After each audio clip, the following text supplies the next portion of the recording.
What's up, throttlers? Aristotle Full Throttle here. Just making sure you got your cup of coffee with you. Now I'm going to go live on Instagram. You guys get a little extra special bonus.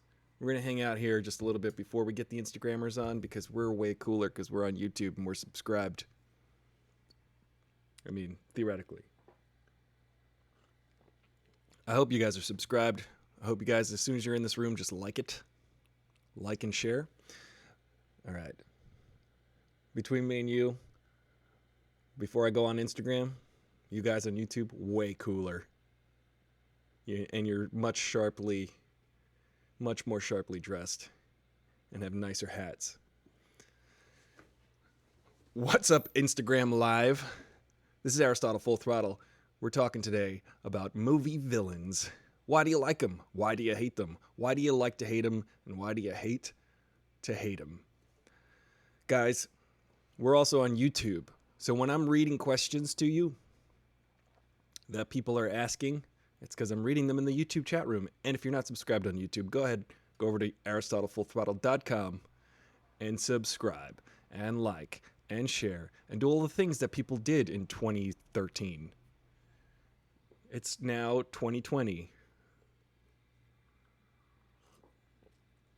What's up, Will? You are a trooper, man.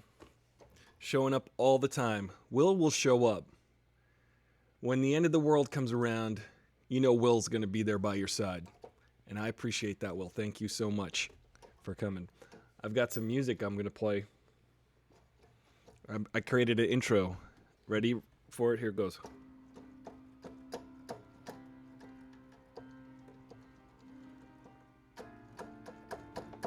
Sounds very villainous.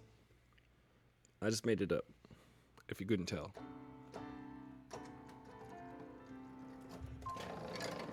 I don't know if you remember 100 years ago. Not many people remember 100 years ago unless they are 105 years old. I am going to fix. I'm out of focus. I don't like that I'm out of focus. I feel like my friend Tay-Zonday. I lean away from the mic to try to get into focus. Here. All right. Come on. There it is. It recognized my face as a face. Good golly. Well, we're going to have some focus issues. I've decided arbitrarily. Full throttle jingle. Here it goes.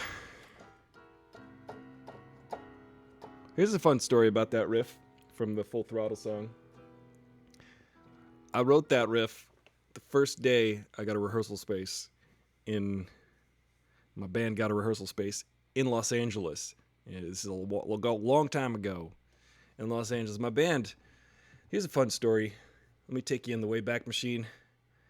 Hi, Tyrion Morris. Thank you for joining us. We're talking about movie villains. But first, I wanted to tell you about me just a little bit. The theme music for my YouTube channel, Aristotle Full Throttle, we wrote a whole song about it. We wrote many songs that we never used. And we just used that over and over again for years. And we were like, this is a fun song, but it doesn't really sound like us. It just sounds like a big, dumb rock band song. And then we just never used it. And then I was like, I know what I'll do. I'll finally use it for a big, dumb cause. And that was me. I used it for me. Similar stories you'll hear about the Beatles, I'm sure. Anyway, here's a C minor. What's up, Jimmy James Cordova? We're talking villains today. And we're going to get into it. There's so many villains. There are like dozens of villains that I've heard about. I don't know if you've seen them. Right now we have an invisible villain called the coronavirus. Hopefully you guys are hanging out at home or at least far away from other people, because that's the way to spread it, is just through simply speaking with another human being. And don't let the masks fool you. The masks are mainly there for you to just stop touching your face. However, the social distancing is also key because you need to also be 6 feet away at least because of the spitter spatter that comes out of people's mouths when they talk. Like right now, I'm spitter spattering. Aren't you glad that you have a barrier between me and you right now? Big Dumb Rock song. Big Dumb Rock was the name of that song. Hey, Tatiana Wilkinson. Tatiana's on YouTube right now joining us over there. And she'll probably drop some questions in there.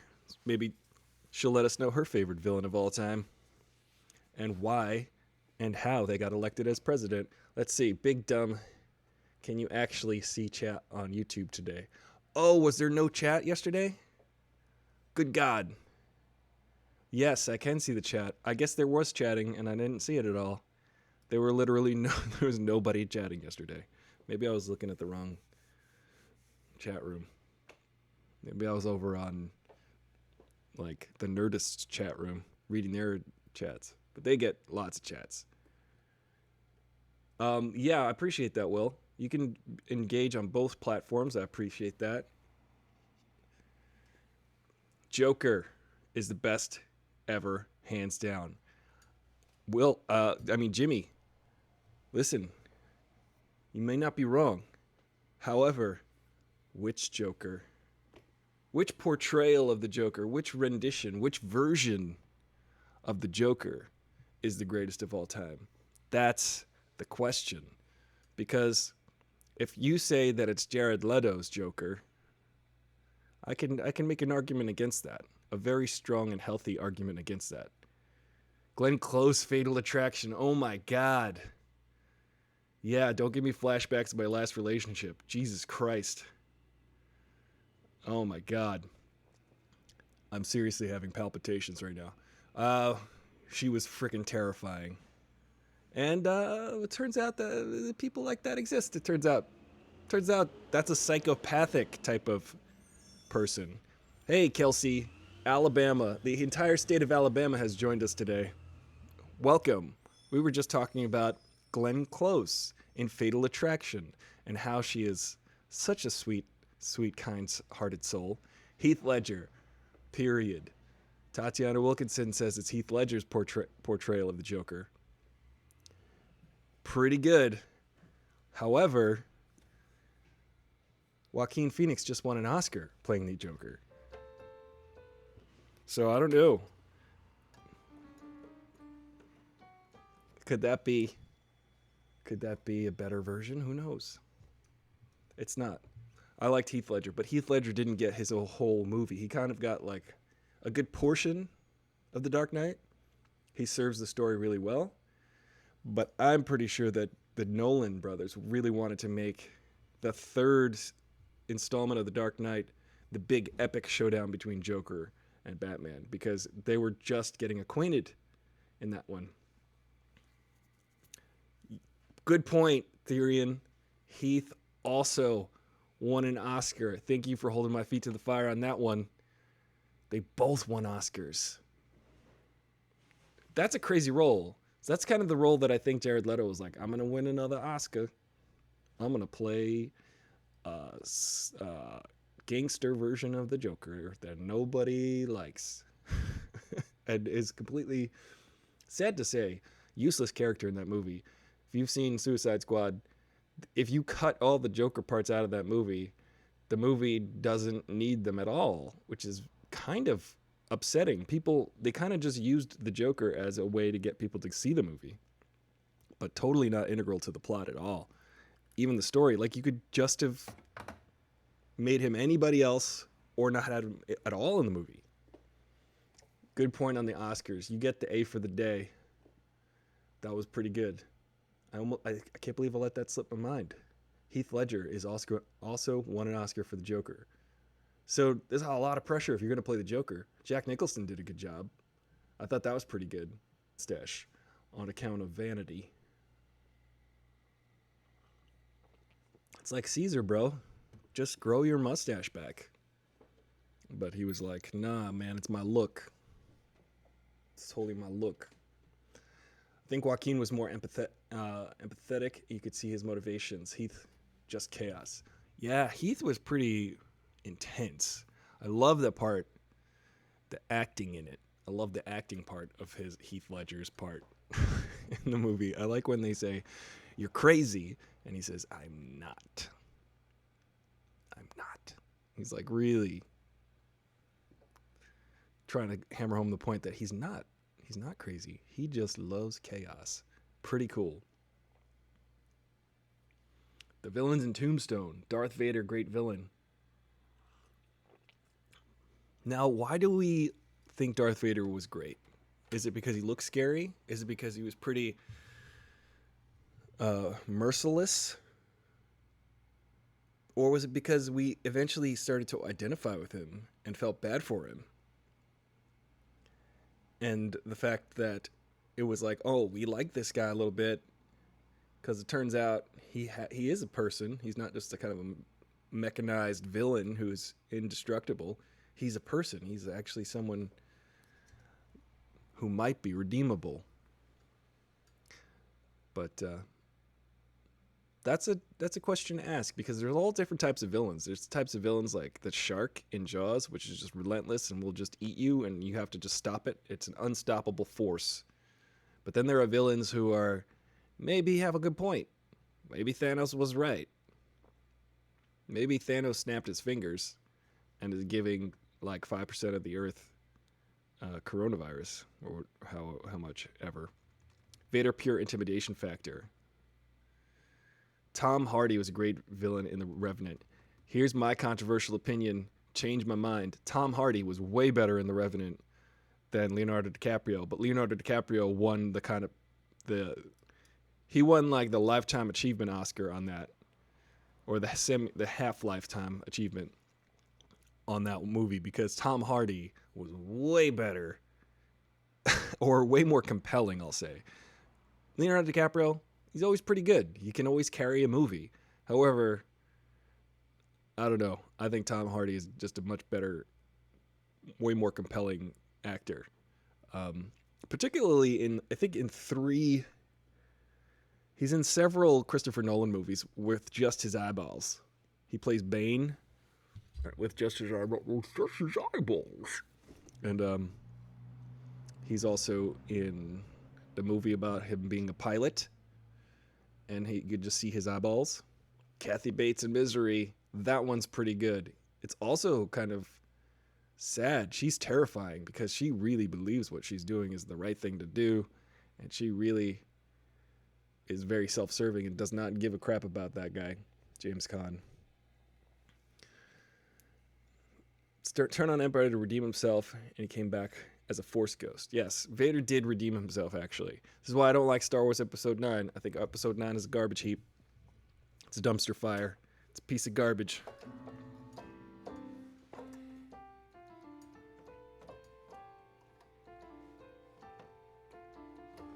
I don't like it.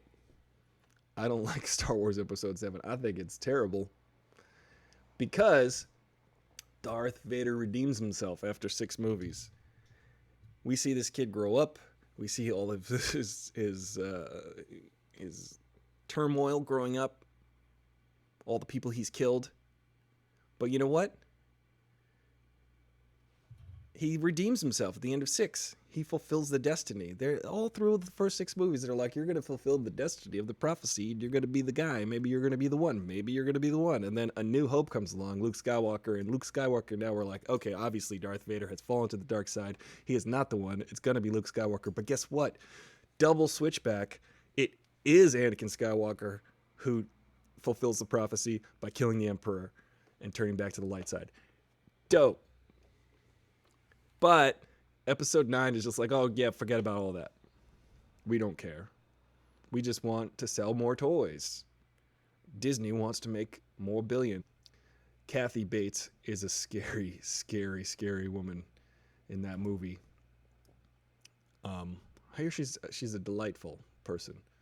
But when she hobbles James Caan in Misery, I can't unsee that. I seen that when I was 5 years old.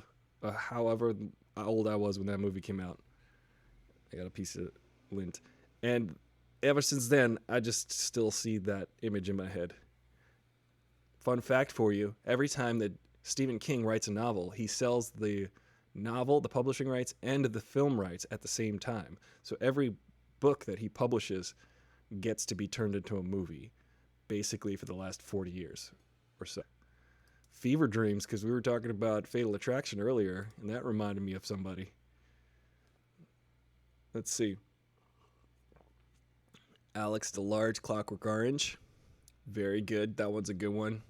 That's the cool part about that movie, or the scariest part about that movie, is the fact that when Alex is beating up that old guy singing in the Rain, that was improvised. Stanley Kubrick said, hey, you guys run in here, beat up this old guy, and then do whatever comes naturally. And while he's beating him up, he sort of choreographed on the spot a way to beat him up while singing in the Rain. What's up, Sarah Hofstedt? Rise of the era of fan films. Yeah, fan films are... We got to just start making our own films, people. That's what I think. Let's just get our iPhones out and start making movies better than the ones in Hollywood. Worst villain, Spacey in 7. And wait, worst villain? I just rewatched 7, my friend. And, oh, you retracted that message. I just rewatched 7. Oh, yeah, Spacey. Oh, I see what you mean by worst villain. Kevin Spacey in 7 and also in real life. Good one. Good point, Yalg. That's true. I actually worked with Kevin Spacey years ago. And all the things about him are true. I don't mind saying that. Let's see. Fatal Attraction or Gone Girl. Ooh, yeah. You know what I liked about Gone Girl? Is that at first, spoiler alert, if you haven't seen Gone Girl, it's clear that Ben Affleck is the villain. But then it becomes less clear when we find out it's all been a switcheroo. And then it becomes even more muddy at the end of that movie when everybody's kind of like in a stalemate. I like that movie a lot. My mom hates that movie. By the way, update on my parents. They're doing okay. They're going to make it. They've got COVID-19, but the worst is behind them. They're recovering. They're feeling better, which is good because it just gives a lot of stress off me because I've been calling them every day, making sure that they're breathing. It's the thing you want to do when your parents have a novel coronavirus. And they're going to do all right. They're going to be okay. So let's all breathe a sigh of relief while we can still breathe. Listen, still wash your hands and stay the hell away from everybody. Don't. Anton Chigurh. Yes, Jaffe Mustafa. Anton Chigurh in No Country for Old Men, which is arguably my favorite movie, and the only person I'd be arguing with would be myself. But I love that movie a lot. I can't tell you how much I love that character in that movie because of not only his haircut, but his intimidation factor. Now, that guy is just scary. He's cold-blooded. He bases all of his murders on a flip of a coin. He doesn't care. He is basically representative of an unstoppable force in the sense that he has a morality. He really does. He will do what the coin says. Think about that. He will spare you if the coin spares you. Now that's a guy with integrity. Friendo. Yeah, I still say friendo. What's the most you ever lost on a coin toss? Pretty good. So, in case you guys are wondering, I'm also reading comments on my YouTube channel, which is simulcast right now. I'm also streaming live on Instagram. This is Aristotle Full Throttle. You can go to aristotlefullthrottle.com to subscribe to my channel. Also, you can win stuff if you comment and participate. If you comment on my channel and are a subscriber, you can win a PlayStation Part 4 and a video game of your choice once I reach 10,000 subscribers. So let's get there. Let's get to 10,000. So one of you lucky b-holes, I don't know, I just made that up. Probably shouldn't call my fans b-holes. Throttlers, one of you lucky throttlers will get some fun out of an entertainment game system. Marcellus Wallace. I don't know if Marcellus Wallace is a pretty good villain. Except we don't know much about him. And then when we learn about him, we kind of get on his side when he gets rescued. Because you know, they make a pact, as it were. Bruce Willis and Marcellus Wallace say, listen, let's not tell anybody about what happened here. All right? If you remember, that was the scene where Marcellus Wallace was being assaulted sexually in the basement of like a sword store. Quentin Tarantino has a vivid imagination, and I appreciate that. He's not a village. Yeah. Remember, I think it's Skyfall. He's the bad guy in that.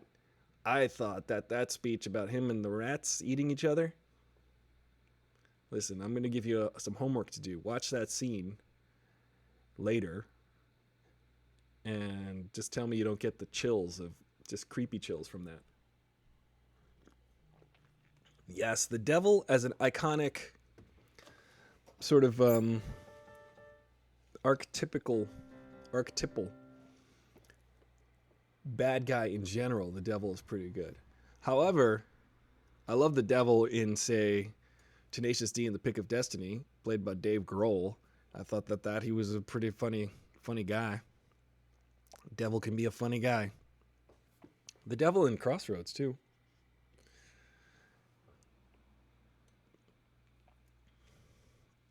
I feel how many.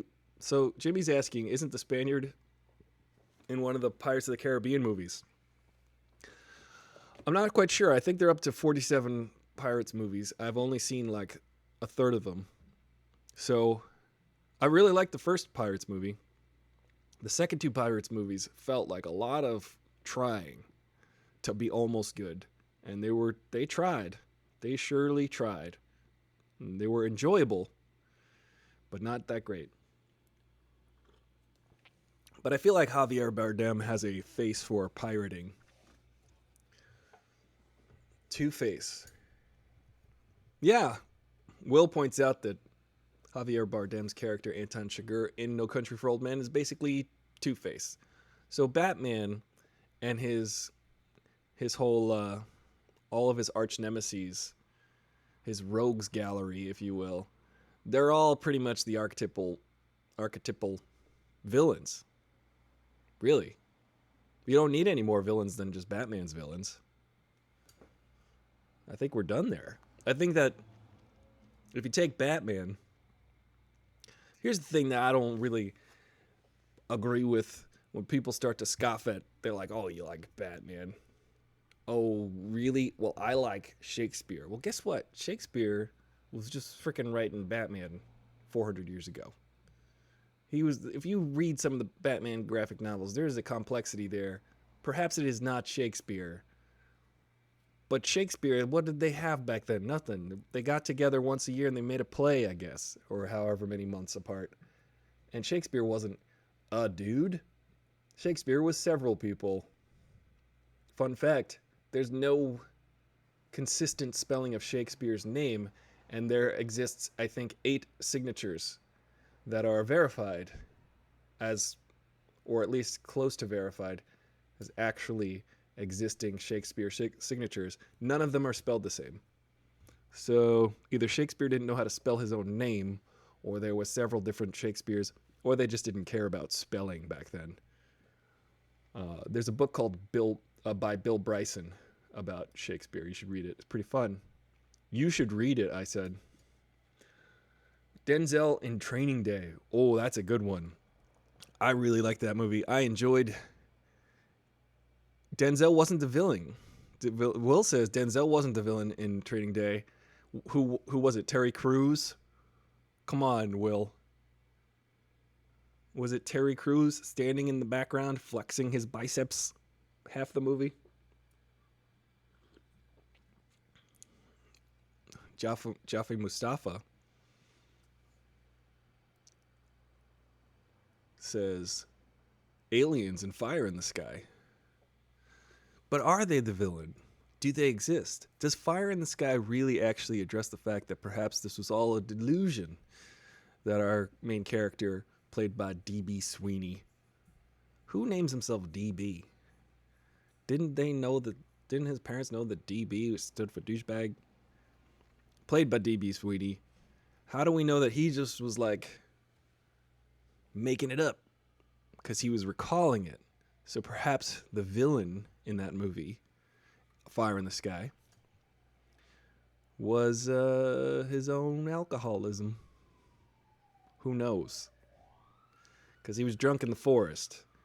And they don't really vary. I think the Fire in the Sky movie does a pretty good job going, like, maybe this happened, but this is how I remember it. Captain Mauser in the Police Academy movies. Yeah. I was thinking about comedy villains.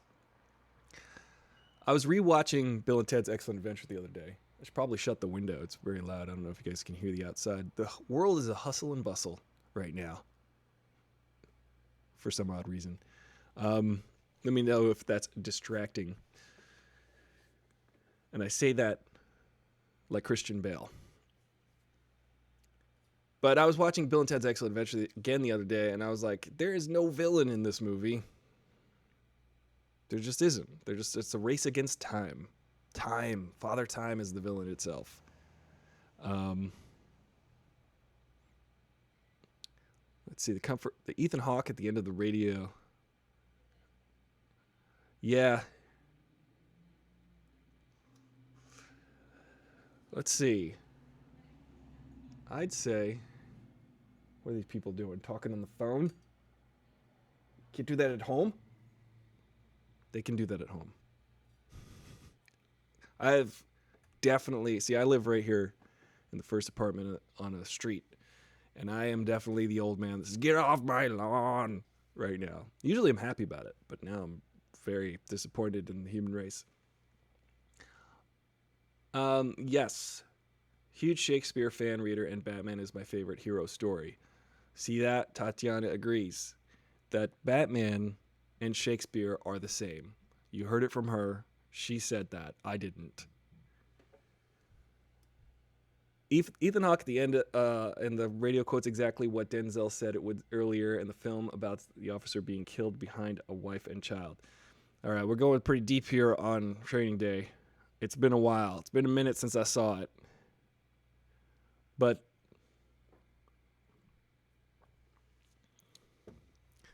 yeah, well, I'm going to have to watch it again.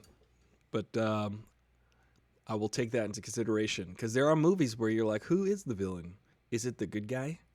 My cousin had a theory that heaven and hell were actually completely the opposite. Because, like, why would you go to a place where, I guess hell, they make you pay for all the things that you did in your life that weren't good or unsavory. But heaven sounds boring as hell, guys. I mean, not literally. But heaven sounds pretty freaking boring.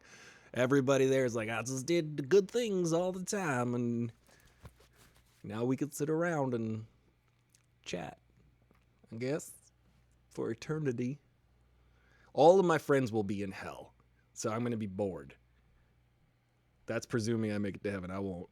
Let's see. He tells Ethan over and over again he has this respect for the hood to handle the job, and over the course of the film, everything plays to make that happen. Denzel won an Oscar for that. He should have, like, I think he only has 1 or 2 Oscars, but he should probably have all of them. If you really think about it, Denzel should have more than 5 Oscars at this point. I think Meryl Streep has only been nominated like 24 times, which is not enough because she's in more than 24 movies. So I don't know how they're rating this. It should be every movie. I think every year that Meryl Streep is in a movie, they just kind of block out a square out of the 5 nominees for Best Actress, and then just go, okay, well, you got 4 chances now. You got 4 chances to beat Meryl Streep.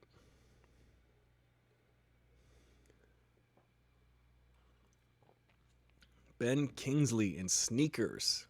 Ooh, yeah, Sneakers, man. That's a tough one. That's a rough watch.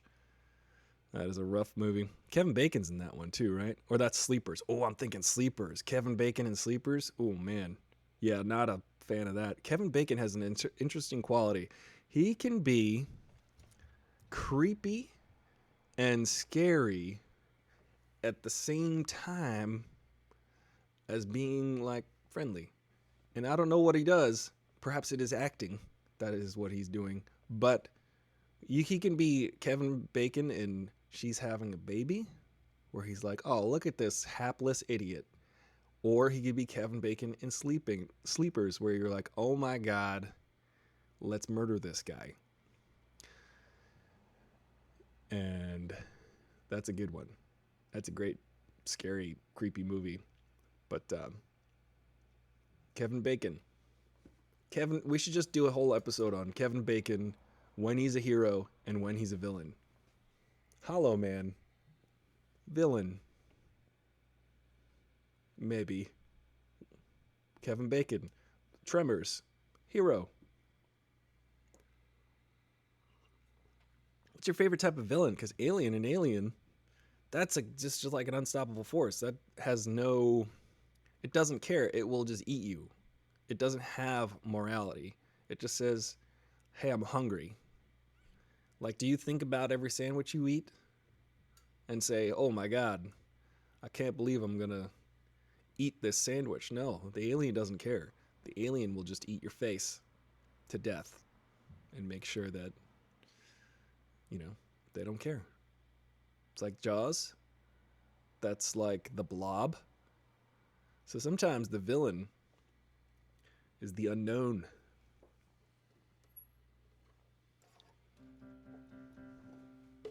Sometimes the villain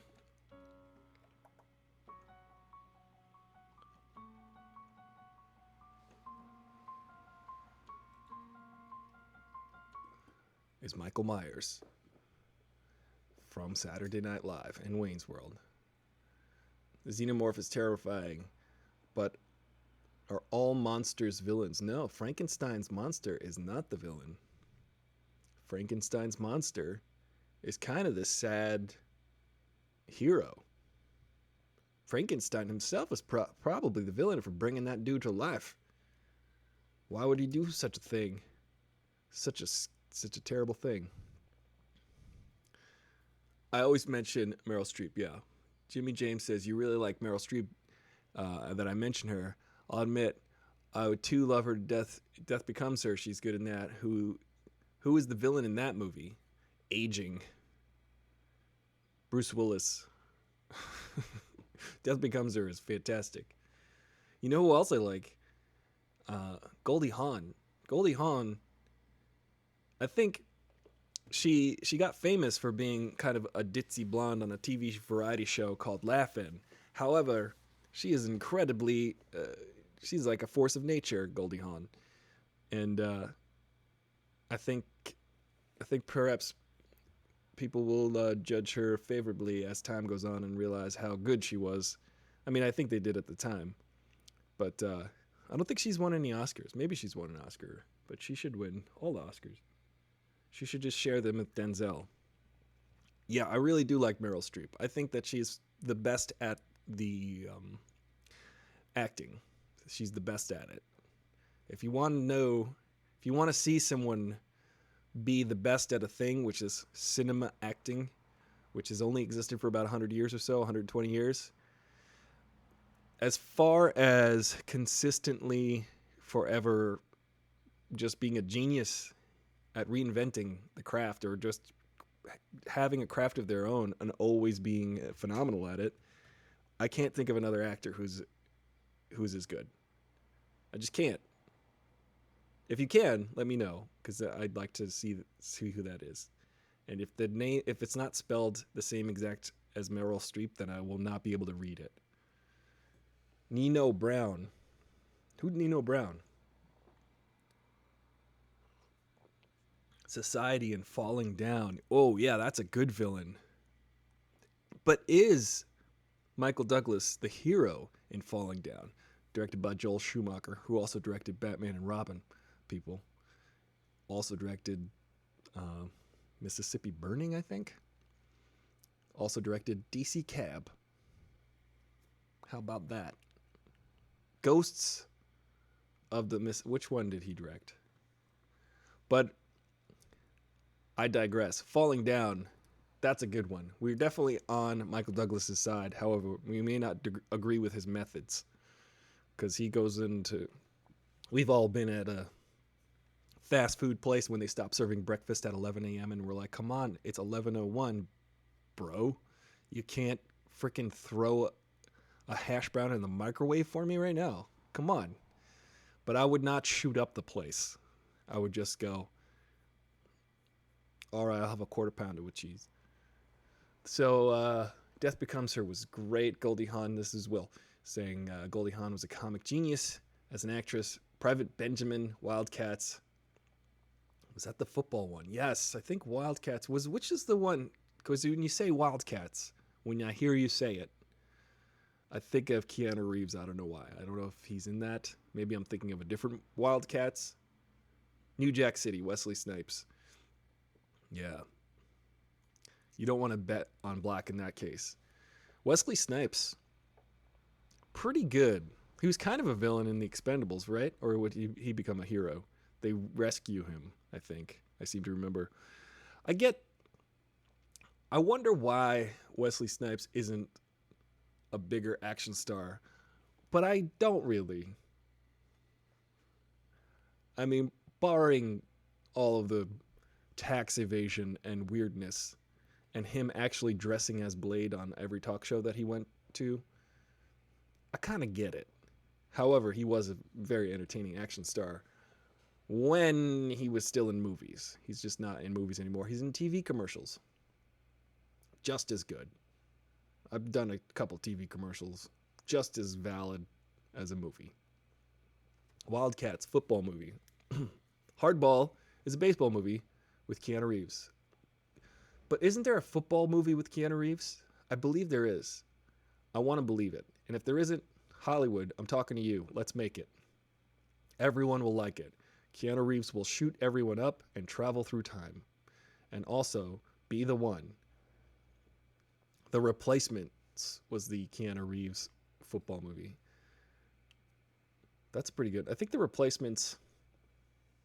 Isn't that a band with Josh Freese?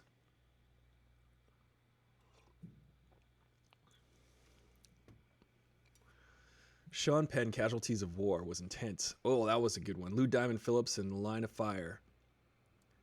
Lou Diamond Phillips.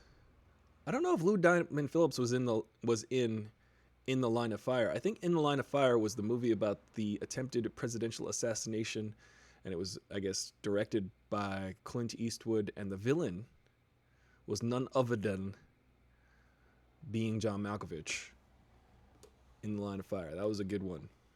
I liked that movie. It was pretty creepy. Cold-Blooded. Gene Hackman. Where's Gene Hackman? Gene Hackman has an Oscar. I think he's just at home polishing his Oscar these days. I like a good Gene Hackman. I think it's funny that Gene Hackman was the villain in Superman. He played Lex Luthor, but Gene Hackman, I guess out of vanity, didn't want to be bald. So he's like, this Lex Luthor isn't bald. I'm going to wear a wig, supposedly, but it'll be my own hair. And like my wig. I can identify with that. However, I always thought it was funny because he just was like, I don't like the comic book being bald. Even though that is a defining characteristic of Lex Luthor, that he lost his hair. In the comics, depending on which storyline you read, he lost his hair because of an accident that Superman was a part of. And he's just mad that he lost his hair, and that's why he wants to get back at Superman. You know what I didn't like about the movies? Man of Steel, the movie Man of Steel. I thought Zod was pretty intense. Thought that was fine. I thought it was cool that they had superpowers. Two things that Man of Steel was really dumb. I've always liked Superman comics because Superman always figured his way out of a situation. Not only did he figure his way out of a situation, even when he was outsmarted by Lex Luthor, he would undo Lex Luthor's plan, no matter what it was. If you watch Superman the movie, and I'll always call it Superman the movie, because the subtitle of Superman the movie is the movie. In that movie, Lex Luthor shoots 2 nuclear warheads in 2 opposite directions, and Superman has to figure out how to stop them both. And guess what? He does, because he's Superman, and he always will. Except in Man of Steel, when I'm watching the movie, I was sitting there in the theater going, all right, well, Metropolis is getting pounded into dust over and over again due to the fallout and collateral damage by these 2 meatheads from another planet boxing. Every punch they punch each other, they're destroying buildings, killing hundreds of people, if not thousands of people in their wake. And I was scratching my face, perhaps my beard at the time, going, all right, how is Superman going to fix all this damage? How is Superman going to get out of this? How is Superman going to undo what Zod is doing to the Earth? And he doesn't. I walked out of the movie going, all right, I just watched like 100 9/11s in a row, and nothing was done about it. And they even had a Superman to deal with it. I did not like that. I thought it was dumb. I'm in the Superman movies to see how he undoes a seemingly impossible plan, a seemingly impervious plan, usually Lex Luthor. Not a fan of that. The wolf in the Neverending Story. Good one. He was creepy. Although I felt bad for the wolf, because the wolf was just being a wolf. Because if you think about it, he was hanging out in the shadows and he's like, bro, the nothing's coming. And I'm still hungry because I'm a wolf. I'm hungry like the wolf. Haven't you heard the song? And then he tries to kill him anyway, Atreyu. But Atreyu knifes him in the gut. Good thing, though. What's up, guys? Thank you for joining me. We're talking about movie villains, and we were just talking about the wolf in the Neverending Story, and also Duran Duran, somehow.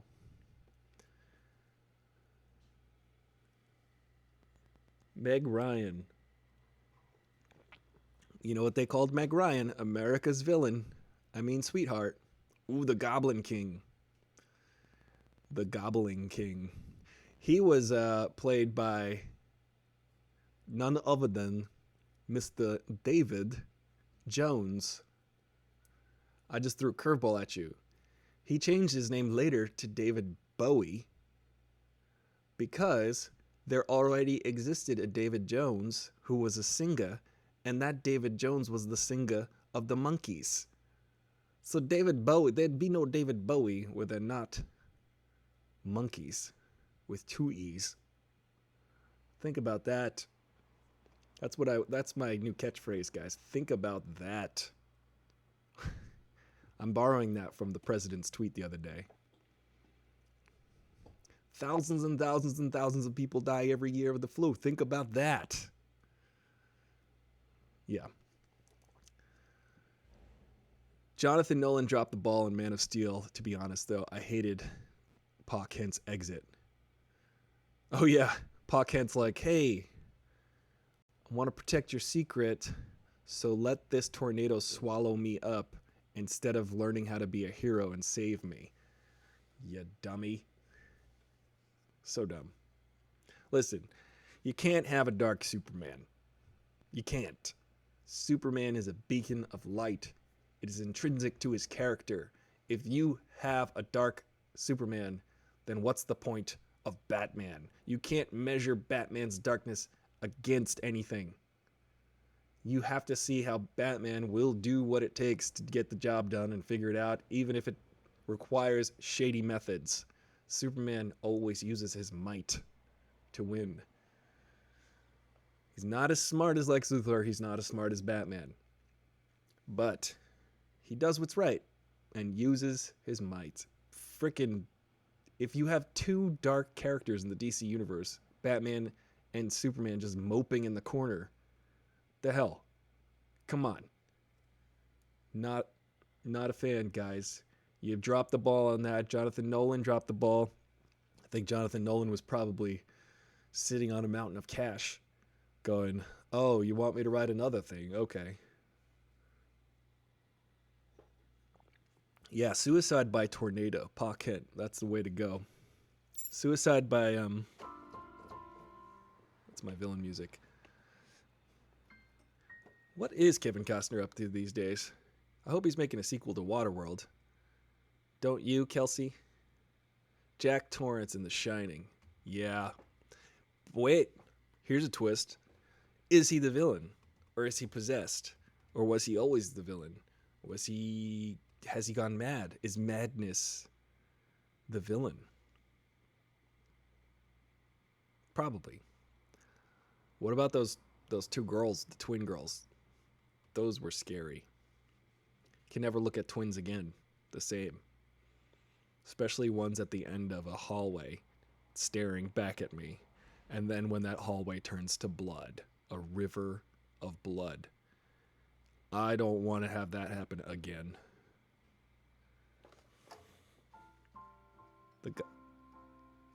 The ocean. Simon. What about Billy Zane in Titanic? Needed some kind of villain. I mean, it really was the iceberg.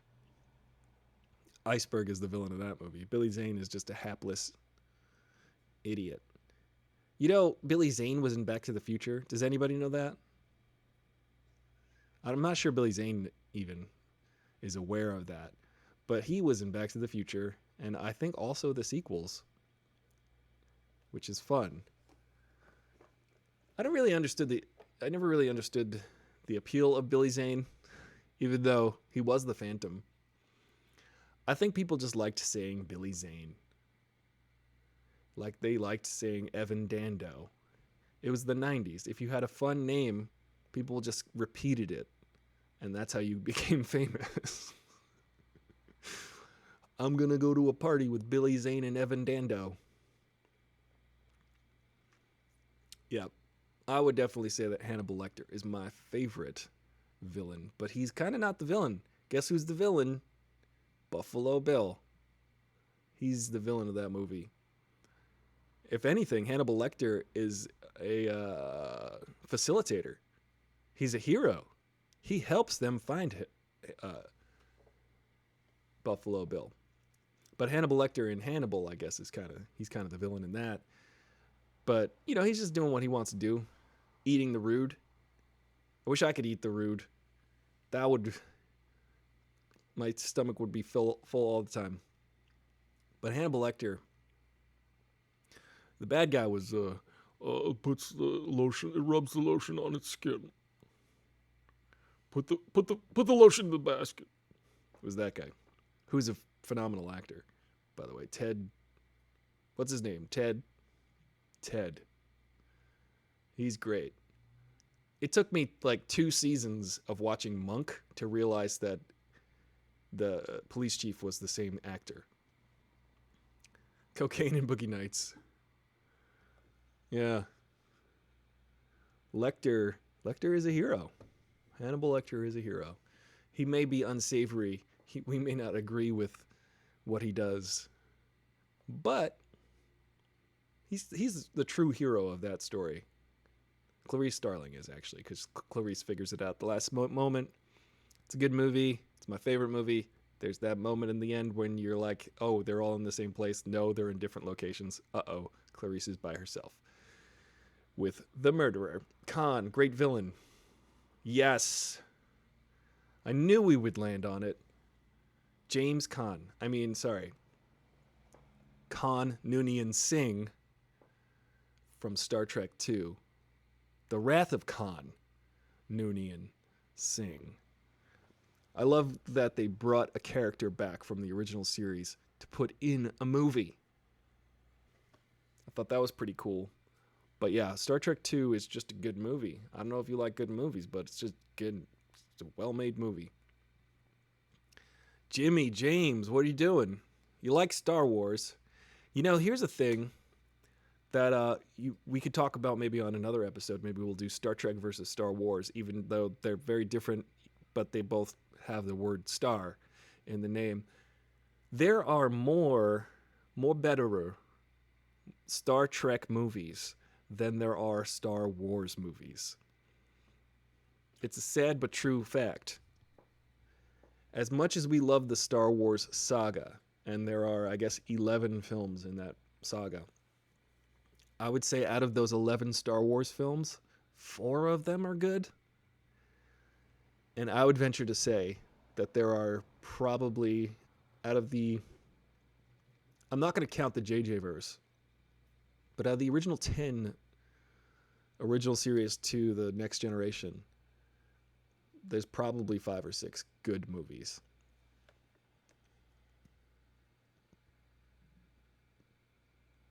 Yeah. Benevolent Cumberbun. I call him Eggs Benedict Cucumber Batch. Star Trek stuff is worth it. Will says there's no more debate with the Star movie battle. It's true. Star Trek it used to have, before the JJ verse, there was something to be learned from watching a Star Trek movie. Not that you go to movies to be learning. We is learning together. But I always thought it was interesting that Star Trek just had an overall message to bring. J.J. Abrams, when he started with Star Trek and Star Wars, we're not really learning. Not that we should be learning, but it is my belief that everything in life is a story. Every song you hear, everything you read, everything is a story. What I'm saying right now is a terribly told story about everything being a story. And I think that the purpose of that is so that humans, peoplekind, can teach each other and learn from one another and understand the world a little bit better. And if everything is a story, every song, every movie, it should yield something. And I don't think JJ has ever been able to do that. I think that it's just very human.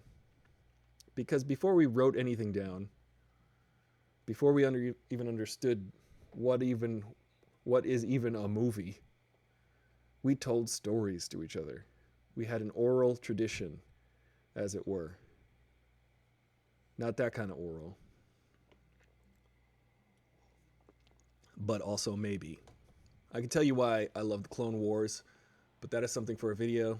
Chat, can't type everything I love about it. Yeah, let's chat about the Clone Wars. I would say perhaps most people's bottom rung pick for their favorite Star Wars movies, but I don't know. Star Wars Episode 2. Well, I guess the Clone Wars is a series. I haven't watched the Clone Wars. The thing is that I started watching the Clone Wars, and about 5 minutes into it, I was like, I told myself when I started the Clone Wars, because my friend who's a big Star Wars fan, he and I go to see all the Star Wars stuff together. He said, you got to watch the Clone Wars. Here are all the DVDs. He lent me the DVDs. And I told myself, if Yoda pulls out a freaking lightsaber and starts bouncing around the screen, I'm turning it off. Sure enough, within 5 minutes of the first episode, Yoda started bouncing around the screen with a lightsaber. I was like, nope, boop. And I turned it off because that size matters not. That's what Yoda taught us in his story. Everything's a story, folks. Just think about it. Your DNA is a story. Your DNA unravels and replicates to tell the story of, I don't know, your genetic history. Everything. It's nuts. The rings on a tree. This coffee. It's a pretty good story. I'm enjoying it. But it is only human. to tell stories and to learn from those stories. And if those stories have a message involved, they stick around. Allegories, stuff like that. Yeah, I couldn't take Yoda bouncing around the screen. I love Yoda as a character. I love that he's like, I don't need no stinking lightsaber. I don't need anything but my will, my pure will to connect with the things around me. And also, I need to jump around the screen after walking around with a cane. It just defeats. Kevin Spacey in Seven is actually really, really good character. I'll leave you with this story. I went and saw The Usual Suspects back in the 90s, and I saw a movie poster. I was at the mall with my friend, and we saw a poster for The Usual Suspects, and we were like, that looks as good as any. And I had never seen a preview for The Usual Suspects, never saw anything about it. And we looked at the poster, and we went in and paid full admission to go see Usual Suspects. Pleasantly surprised. Thought we had no idea we were watching a classic movie unfold before our eyes until it was over, and we were like, that was really satisfyingly good. Fast forward about 3 or 4 months later, and Seven comes out. And now, if you remember, all of Kevin Spacey was withheld from all of the promotional materials of Seven because it would give away that Kevin Spacey was in the film. So you'd wait half of the movie, if not more, until Kevin Spacey showed up, and you were like, okay, well, I guess Kevin Spacey's the bad guy. Spoiler alert. But he was not in any of the promotional materials, so it was a complete and utter surprise to me, to everybody generally at the time, that Kevin Spacey was even in the movie as the villain. But I was sitting there with my friends watching Seven several months after seeing The Usual Suspects, knowing nothing about Seven other than Nine Inch Nails did the intro music, and I thought that was cool. And David Fincher directed it, and I'm watching the movie. And then there's a point in the movie where they just get a phone call from the bad guy before he's revealed. And Morgan Freeman and Brad Pitt pick up the phone. And then I just joked to my friends, I was like, hey, it's Kaiser Sose here on the phone. Just a weird random reference to a movie we had all seen months before. And then 40 minutes later, Kaiser Sose shows up. And I was like, how did Kevin Spacey become two iconic bad guys within 4 months of each other? I just thought it was a really funny coincidence that I called it. This is Kaiser Sose on the phone. Puppet Yoda looked like he smelled like vinegar. CG Yoda, canned peas. Do you mean canned piss? So I got about 90 seconds left on the Instagram Live. I want to thank you guys for joining me on Aristotle Full Throttle. Let me know what you want to hear about tomorrow, talk about tomorrow. I'm on Twitter. Shoot me a message on Twitter, Aristotle Dreher, Dreher, and I will talk to you there.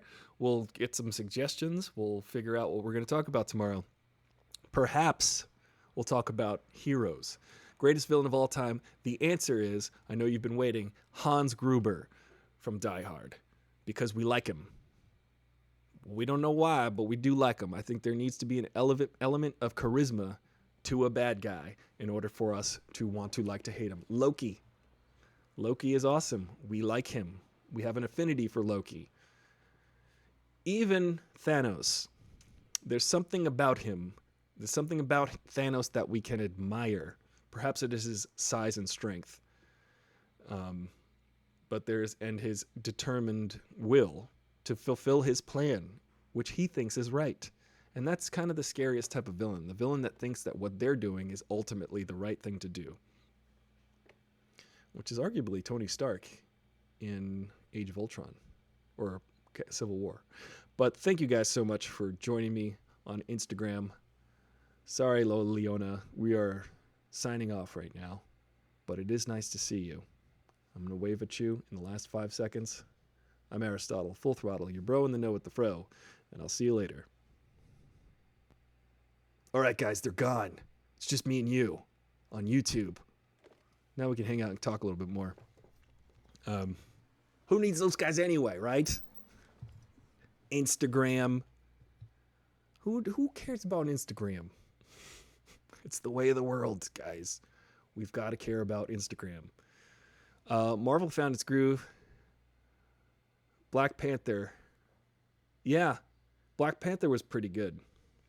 I thought that Warmonger, pretty good villain because he had a good point. I was like, I can't disagree with Warmonger. I kind of actually agree with Warmonger. I kind of think he's like, well, what if we have the technology and I'm the king of the most technological world? Why don't we just take over the world? Because the world's been taken over before by inferior people or inferior technology, inferior civilizations. So why not just take over? I agree with Warmonger, except it's kind of tough. I felt bad when Warmonger got it, when he got killed to death. That was sad. Yes, Will's got it. Will's would knock down the set. Yes, peas, can of peas. Oh yeah, hey Auntie, that was pretty funny when he walks in. Sorry, I'm a little bit out of focus. But aren't we all right now? Yeah. And riddle me this.